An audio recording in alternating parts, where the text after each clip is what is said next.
The two-pot evaporative cooler, a passive food preservation system with a documented lineage running from Mesopotamia to North Africa to the Indian subcontinent, thousands of years before the first compressor-based refrigerator was ever patented. Here is the engineering logic.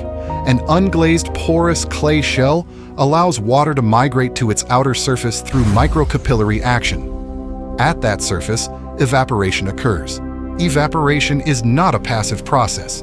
It is a phase transition that consumes approximately 2,440 joules of thermal energy per gram of water, converted to vapor at ambient temperatures.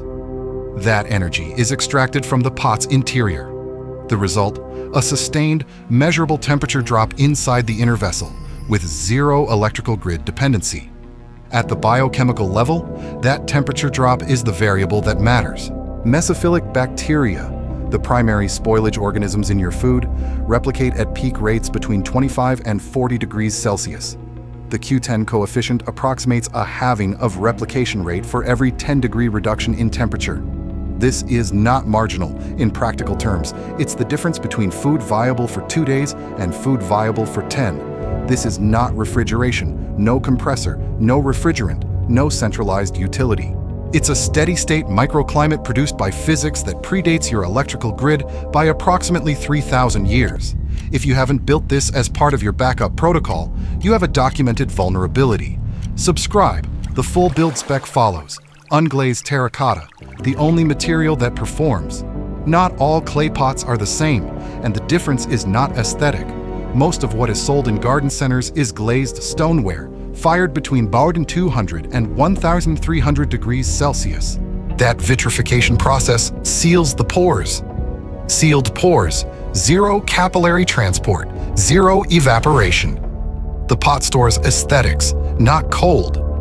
You need low-fired earthenware, kaolinite-dominant clay, fired between 900 and 1,100 degrees Celsius with porosity between 20 and 35%. Those microcapillary channels, averaging 0.1 to 10 microns in diameter, are the heat engine. Drop a comment if this is the first time you're hearing the material distinction. Stay invisible.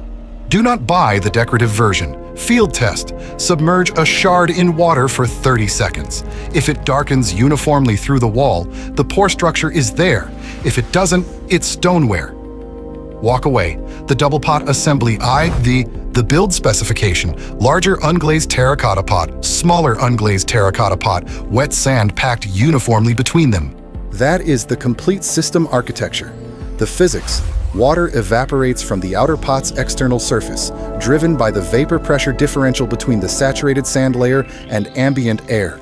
That phase transition pulls latent heat from the sand, which draws thermal energy from the inner pot's walls, which cools the enclosed interior volume. The larger the surface contact area between wet sand and outer pot wall, the higher the evaporative flux. A single wet cloth draped over one pot produces roughly a 5-degree drop. The nested sand system, correctly assembled, targets 15 to 20 degrees below ambient at 30% relative humidity. That gap in performance is why this specific geometry has survived 3 millennia of agricultural field use. Hardened and ready. The full assembly dimensions are linked in the description. The sand gap tolerance determines whether you hit the target or miss it. Wet sand, the thermohydraulic medium. The sand is not filler.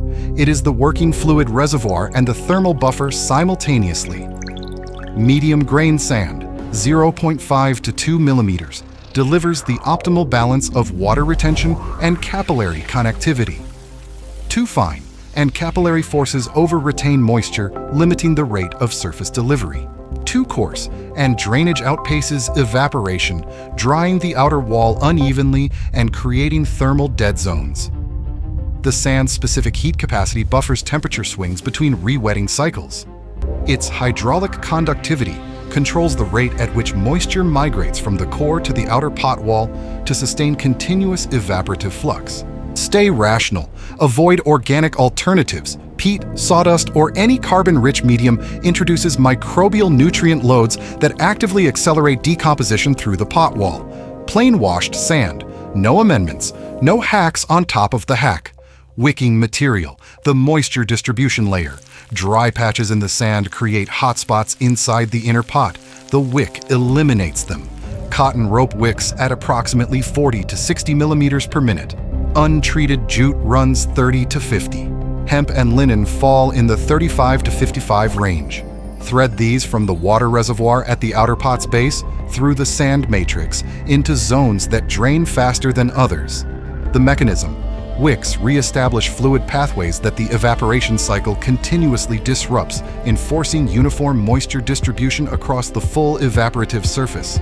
Traditional olive builders used loosely woven plant fiber for exactly this purpose. The physics is identical. What to avoid? Any synthetic wick, polyester, nylon, that may move water adequately but leaches plasticizers into the storage environment over sustained wet contact. Natural fiber only. The full materials source list is in the description. Hole sizing and alignment, the tolerances that determine performance. Most ad hoc builds fail here, not because the concept is wrong, because the tolerances are not followed. The drainage hole at the outer pot's base, 8 to 15 millimeters in diameter. Wide enough to drain excess water, narrow enough to retain sand under normal handling.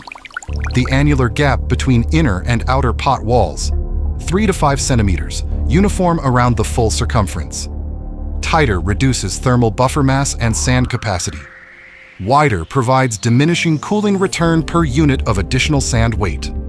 Alignment is non-negotiable. Direct clay-to-clay contact between the two pots creates a conductive thermal bridge that transfers heat directly to the interior, bypassing the evaporative layer entirely. A misaligned build can reduce interior cooling by 40 to 60% versus a correctly spaced assembly. Stay invisible. The dimensional specs derived from field trial data are pinned in the description. This is not the part to improvise, the cooling equations. What the physics actually delivers: the governing relationship for evaporative mass flux. M equals surface area multiplied by the mass transfer coefficient, multiplied by the vapor pressure differential between the saturated outer surface and ambient air. The heat extracted from the inner vessel follows. Q equals M multiplied by LV, the latent heat of vaporization, approximately 2,440 kilojoules per kilogram at ambient temperatures around 25 to 35 degrees Celsius. At 38 degrees Celsius ambient and 20% relative humidity, a realistic scenario for a southwestern summer grid-down event or sub-Saharan deployment, a correctly assembled double pot system can deliver between 10 and 50 watts of passive cooling, depending on evaporative surface area, pot permeability, and airflow. Under optimal low humidity conditions, interior temperature stabilizes 15 to 20 degrees below ambient. The microbial consequence: applying the Q10 approximation, a 15-degree interior reduction reduces mesophilic spoilage organism replication rate by a factor of approximately 8, the difference between 48-hour food safety and day 5 viability. The heat and mass transfer source literature behind these figures is linked in the description. These are validated transfer relationships applied to documented pot geometries, not back-of-envelope estimates. Food load thermal modeling, the actual numbers. A 2-kilogram block of root vegetables carries a thermal mass of approximately 3.4 kilojoules per degree Celsius. In a system delivering 40 watts of sustained passive cooling, the core temperature of that load reaches below 25 degrees Celsius within 4 hours of sealing. Cooked rice, higher moisture content, higher initial thermal load, maintains safe storage viability for 24 to 36 hours inside the inner pot versus 4 to 6 hours in open 35-degree ambient conditions. Bread. Mold initiation is suppressed for 48 to 72 hours by the reduced core temperature and lowered relative humidity at the bread surface. Stay rational. This is not grid-equivalent refrigeration. The system is not competing with a powered compressor. It is providing the margin that separates eating on day 3 of an outage from not eating. That is the correct framing for every passive system in this category. The build makes sense for a 72-hour event. Know your use case before you build. Salt additives, the folk hack that degrades the system. This one circulates constantly, and it needs to be corrected. The claim: add salt to the wet sand to enhance cooling. The chemistry says otherwise. Salt dissolved in water lowers the solution's vapor pressure. Raoult's law. Lower vapor pressure reduces the evaporation rate. Reduced evaporation means less latent heat extracted from the system. Less heat extracted means a warmer interior. The effect is opposite to what the hack claims. Beyond the thermodynamic penalty, hygroscopic salts draw atmospheric moisture into the system during high humidity periods, raising relative humidity inside the inner pot and creating conditions favorable to mold and yeast proliferation on food surfaces. Stay invisible. Use clean, low-mineral water only for rewetting. The materials science data on solute effects in evaporative cooling systems confirms this consistently. This is not an upgrade. It is a vulnerability you are introducing into a system that works correctly without it. Placement and airflow, the site engineering specification. Location is the variable most urban builds ignore. Shade and moving air are the two non-negotiable requirements. Direct solar radiation on the outer pot surface drives surface temperature up faster than evaporation can remove it, collapsing the vapor pressure differential that drives cooling. In the northern hemisphere, north-facing exterior surface, shaded wall, minimum direct solar contact. A shaded balcony performs significantly better than a south-facing window. Cross-draft positioning augments evaporative performance. Two openings creating a pressure differential force air past the evaporative surface, augmenting vapor removal and sustaining flux. Indoor placement near a passively ventilated window is the fallback. Critical performance boundary. Above 70% ambient relative humidity, cooling efficiency drops 60 to 80%. The system still extends food viability at high humidity, but it is not your primary strategy in a coastal grid-down scenario. Stay invisible. Avoid positioning against masonry that retains daytime heat. The placement geometry diagrams are in the description. Sanitation protocol, the failure mode most builds never plan for. The moist clay microclimate that cools your food also selects for microbial populations on the inner pot wall. Run the system without maintenance and you are culturing the problem you were trying to prevent. Weekly protocol. Rinse the inner pot with a 3 to 5% white vinegar solution. Acetic acid inhibits most mold species and common aerobic bacteria at those concentrations. Follow with a baking soda rinse to neutralize residual acidity. Do not use bleach. Residues penetrate unglazed clay and leach into stored food over subsequent cycles. Every 2 to 3 weeks, disassemble and dry the full system in direct sunlight for 4 to 6 hours. UV exposure and desiccation reset the clay surface microbial load without chemical intervention. Prepare in silence. The early warning indicators are visible biofilm on the clay interior, off odors during rewetting, or rewet water testing below pH 5.5 on a standard strip. Below that threshold, disassemble, heat sterilize both pots at 120 degrees Celsius for 30 minutes and return to service. Build the maintenance schedule before you need the system, not during the event. I have watched more builds fail at this step than at any other. Not because the construction was wrong, but because the rewetting schedule was treated as optional. The sand layer must maintain moisture saturation at or above 70% field capacity to sustain peak evaporative flux. At 35 degrees Celsius ambient and 20% relative humidity, that requires rewetting every 24 hours. At 40 degrees and 10% humidity, high desert or summer heat wave conditions, rewetting every 12 to 16 hours may be necessary to maintain performance. I track it by weight. Record total system mass when freshly loaded and rewetted. When total mass drops 15%, rewet. No scale. Press a finger into the sand through the drain hole. No moisture transferred to fingertip within 3 seconds. Rewet immediately. It takes 30 seconds. Skipping it costs you the food. Operational water cost, approximately 2 to 3 liters per 24-hour cycle for a standard 20-liter system. Add that to your grid-down water inventory before you need it, not after.